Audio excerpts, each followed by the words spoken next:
welcome back to my channel. Thank you all so much for being here today. I'm super excited for today's video because I'm going to be sharing with you all an entire week of meals. Y'all have been asking to see more recipe videos, and I thought that this would be a really good way to share more recipes, to just pick up the camera each night this week as I go to make supper and film what I'm making, the process, the ingredients that I'm using, and all of that, and to share some really fun recipes and some of our favorite weeknight meals. I'm also going to be including a breakfast recipe. That's what we're going to start out with today. It is Sunday morning and I'm getting ready to put together a yummy breakfast, and so I thought I would share that. And then I also have a new coffee recipe that I'm going to be trying out. It's like an overnight cold brew, and I'm going to make also a simple syrup with just very simple ingredients, and that way we can have that to put in our iced coffee, and that's going to be a fun experiment, so I can't wait to try that as well. So I hope that you all enjoy this video and seeing some of these recipes. And like I said, we're going to start out today. It is Sunday and I have some potatoes here. I just went and got these from the basement, and I'm going to be making some fried potatoes. This is one of the first meals that I'm going to be making with our homegrown potatoes, so I'm super excited to put these to use and get to enjoy them this morning. And then I'm actually going to be sharing with you first a few clips that I took last night, because this morning I'm going to be making butternut squash pancakes to go along with our fried potatoes and our sausage. And I wanted to go ahead and get the butternut squash prepped last night and cooked. That way I would have it ready to go this morning and I wouldn't have to chop it and puree it and everything today. I peeled and sliced the butternut squash and baked it and got it soft, pureed it, and put it in the fridge so that way it would be ready to go to make the pancakes this morning. So I'm going to get started on that. Like I said, I hope that you enjoy coming along with me this week for these meals, and let's get started with cooking some breakfast.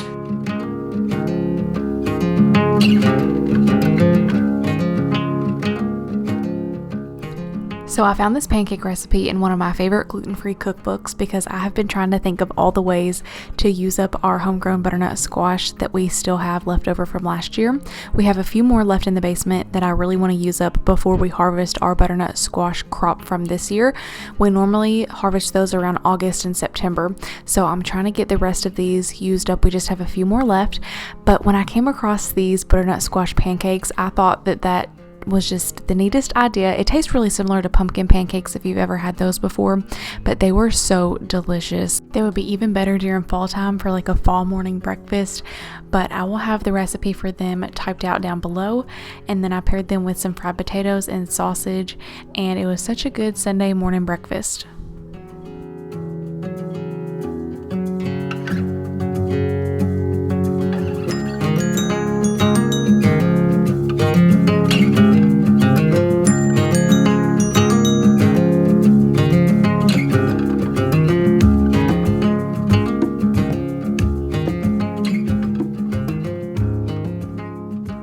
For the first night in our week of meals, I'm going to be sharing with you all a delicious taco salad. We love to have these all year round, but especially in the summer when we have fresh tomatoes and onion and jalapenos, and we can make a yummy salsa to go on top. So I'm going to make a little pico. We're going to top our tacos with that. I always like to add some onion in to the ground beef as well. And then to the pico, I'm just going to do salt, pepper, some lemon juice, and I think that's all that I put in it this time. Just really simple. And then I'm also going to share with you how I make our favorite Mexican rice in the Instant Pot.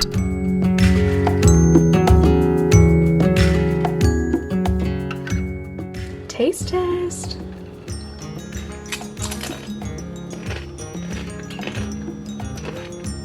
Oh my gosh.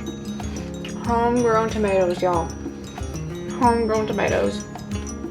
There's nothing like them. It would be so good with some of that too. A little bit of that on a plate and some of this. Oh my gosh, amazing. So I always start by turning this on the saute setting, and then I've got some olive oil in there, and I'm going to add in my onions and saute them for probably like 3 to 4 minutes. And then after that, I'm going to add in the rice, and I'm going to brown it a little bit on each side. And then after that, I'll add in the broth and the juice and all of the seasonings.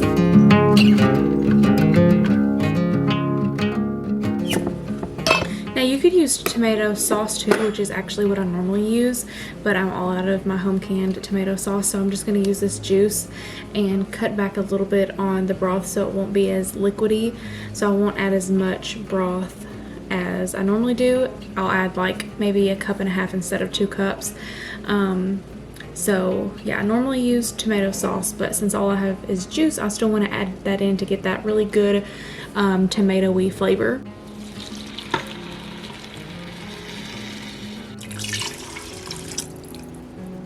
I have a hard time sometimes remembering what recipes that I've shared and which ones I haven't, so I apologize if I've already shared this exact rice recipe before. But either way, I thought I would go ahead and share it again, and the steps and all that. So I'm just adding in all my seasonings: salt, pepper, onion powder, garlic powder, the normal things I usually add to everything. And then I'm going to add some chili powder, cumin, and then a couple herbs like some basil and oregano.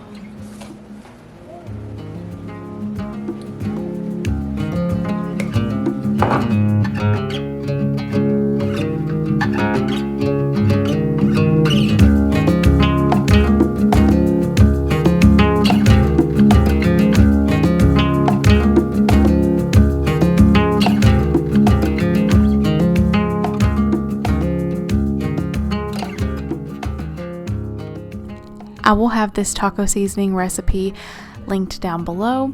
It is so good and so easy to make, and I was actually doubling this batch of ground beef because I wanted to be able to eat on this for 2 nights. A lot of times I will do that. I'll just make a double of something, and that way we can eat it like 2 or 3 nights in a row to save on cooking.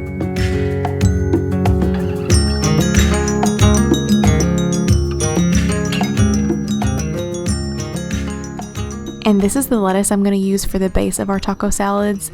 It is locally grown here in Kentucky, chemical free, preservative free, and if you're local, I got this from Dennison's, and I love to get this there whenever it's in the middle of summer and I don't have the best luck growing it here. All of my spring lettuce we've already harvested and ate, and I won't be planting more lettuce until fall.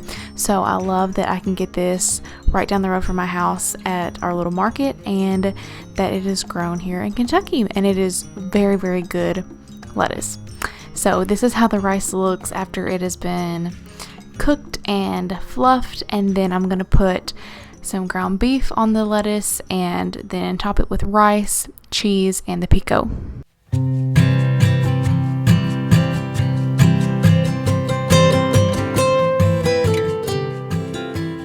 So this is all the leftovers that we're going to have for the week: 2 bowls of rice and 1 bowl of taco meat.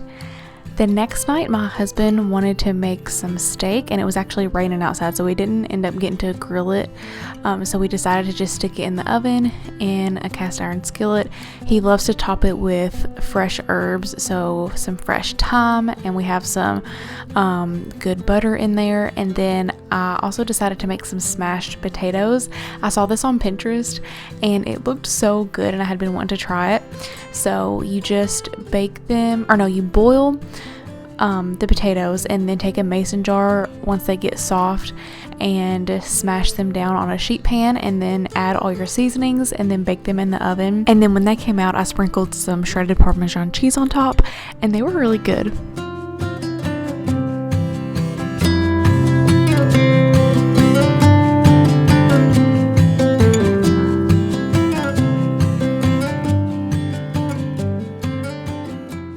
Make some baked spaghetti. This is one of my husband's favorites. He requests spaghetti at least once a week, or if not multiple times a week, like a spaghetti and a lasagna. We really love Italian, and it is just one of our favorite quick pasta dishes to make. And we started loving it even more when I started making this baked spaghetti version, and now I never make plain spaghetti with just noodles and sauce anymore without doing this baked version, because it's so easy to throw together and it's so much more delicious. The depths of flavor in it with the onions and the garlic, it is just incredible. So I'm going to share with you all how to make this. I always use a gluten-free pasta. This is just one that I had on hand. I don't really have a favorite. I feel like all gluten-free pastas really, to me, just taste just like regular. You can't tell a difference.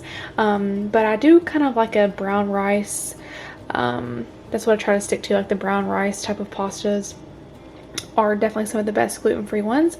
And then I have some ground beef over there unthawing that I'm about to put in this skillet. I'm still absolutely loving our caraway pots and pans. Those and my cast iron skillets make for the easiest cleanup. I mean, you just wipe them out and they are good to go. They are so non-stick and incredible. I will have a link for those down below. And then I have some sauce here. I ran out of our homemade sauce. I can't remember if I've already said that in this video or not. I might have already mentioned that, but I already used up our last jar of our home canned pasta sauce from last year. We're going to be having home canned pasta sauce again very soon. But for tonight, I'm just going to use the jar kind because I don't have any sauce made up yet. And I like to keep jars like that on hand in case I ever run out of our homemade stuff. Then I have that to use for a quick meal.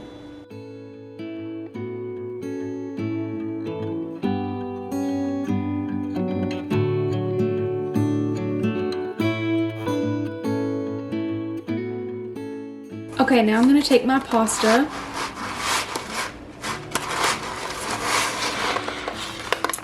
and I always like to break it in half and lay it long ways like this. So there we go.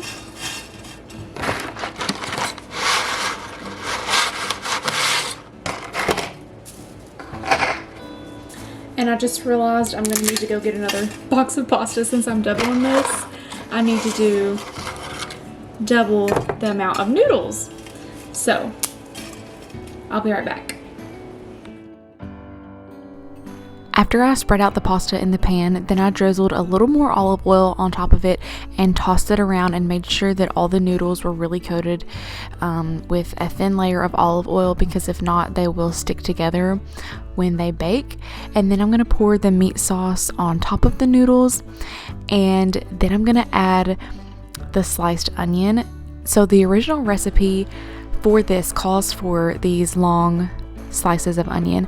If you don't like onions, or if you don't like slices of them, you can just dice them and do diced onions, but we really love onions and this really enhances the flavor and makes it so good. Trust me, if you love onions, you've got to try doing it this way.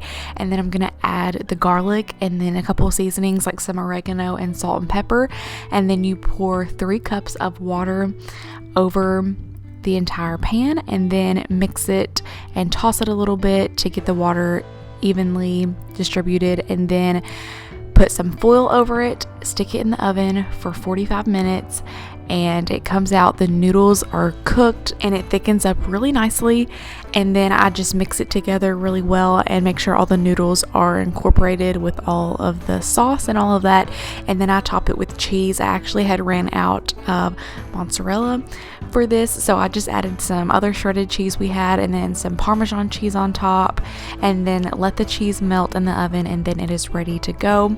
And this is a every week staple. We have this at least once a week, and you have got to let me know if you try it. I found it on Pinterest. It's the Food Dolls recipe, and it just makes spaghetti so much more amazing.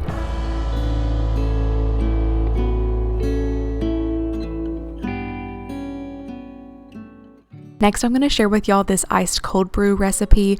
I have really been wanting to make some iced coffee to keep on hand because it is one of our favorite treats in the summer.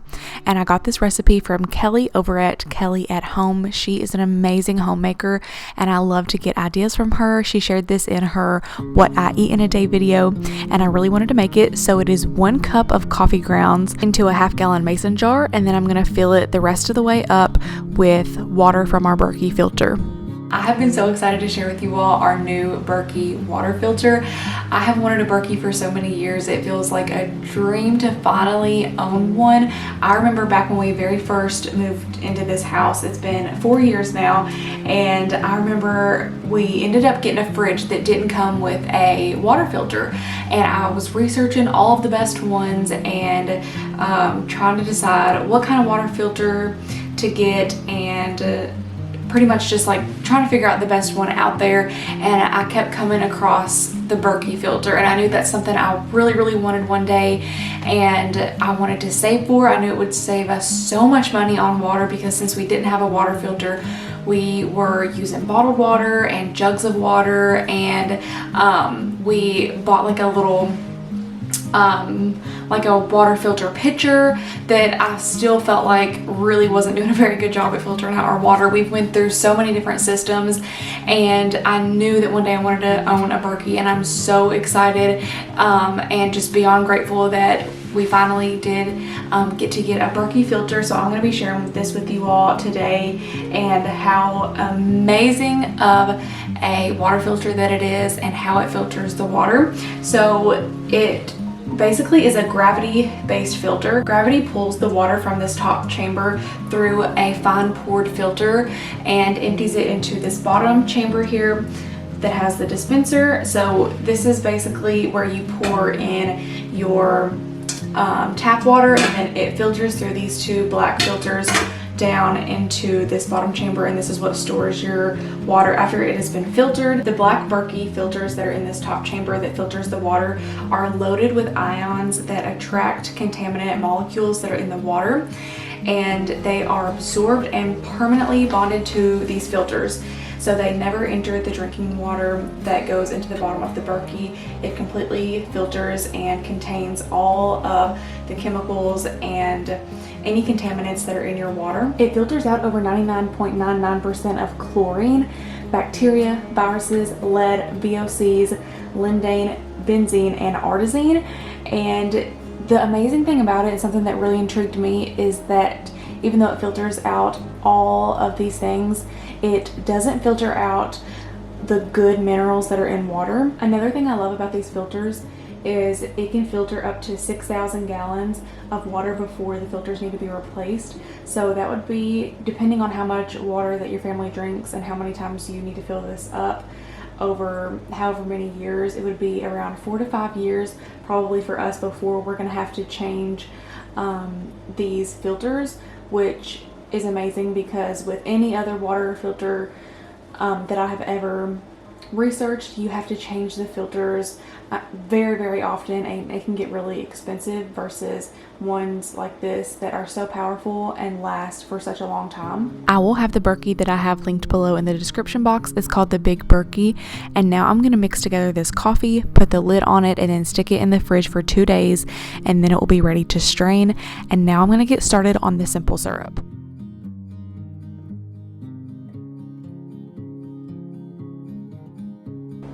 So the recipe calls for 3/4 a cup of water and then 3/4 a cup of sugar.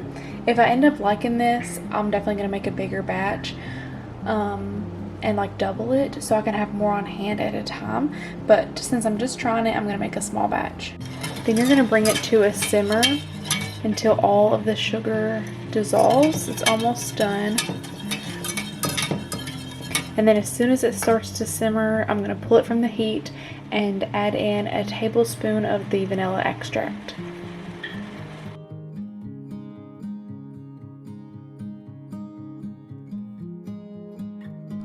This lasts in the fridge for up to 2 weeks, and I'm going to pour mine into this jar here that I thrifted. I think it'll be really easy to pour into my coffee from this jar and store it in this. Okay, it's time to strain our coffee. I've been waiting for this moment. I'm so excited to try this. So I'm going to strain it into another 1/2 gallon mason jar, and we'll be able to store it in the fridge.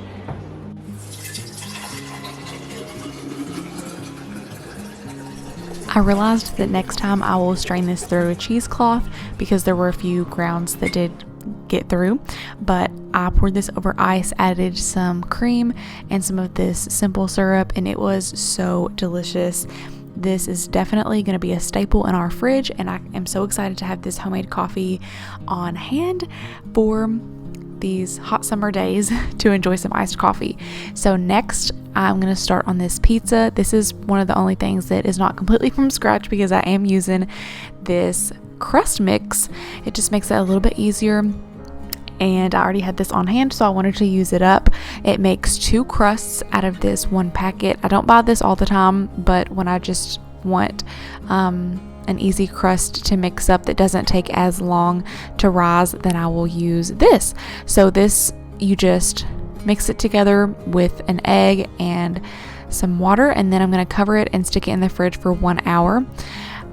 And then after that, I'm going to heat up my cast iron skillets and put some oil in the bottom. And then normally I will get the crust out and let it get a little bit back to room temperature before I will try to spread it out. But since it was still cold here, it took a little longer, but it worked out fine. I just needed to get these in the oven pretty quick. But if you do let it sit out for a little bit after it's chilled, then it definitely will roll out and spread out a lot easier on your pan or whatever you're going to bake it on. Then I'm going to add the sauce and all of our favorite toppings. I'm adding sausage, ham, and kind of just using up some things that we had on hand. I had some of these peppers that I diced and froze from our garden peppers, and some onions as well. And then I'm going to add some cheese to the top and some fresh basil.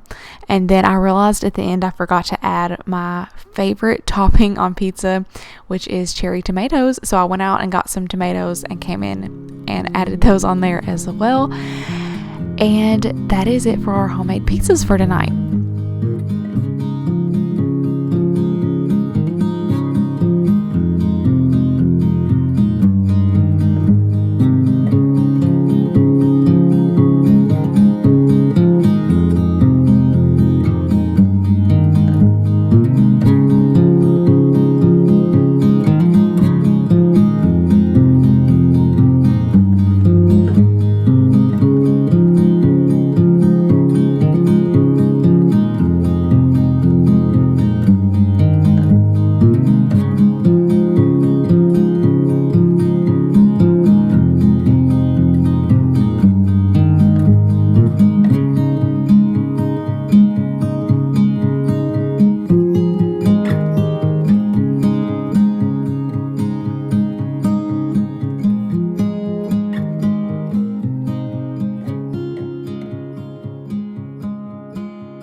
Okay, this is officially going to be the very last meal in this video.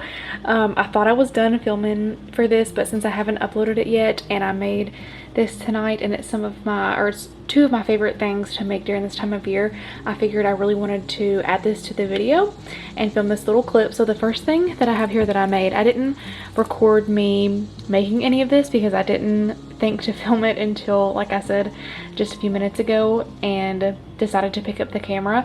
But I actually filmed a reel over on Instagram of how to make this pasta salad, and I will have my Instagram linked below, and you can go and get the directions on how to make this. I have actually never loved pasta salad until I found this dressing recipe, and it is so delicious. It is sweet, it is savory, it has a kick with red pepper, and it has honey, it has apple cider vinegar, salt, pepper, Italian seasoning. It's just the perfect blend in a dressing, and it's so easy to make with ingredients that you most likely have on hand.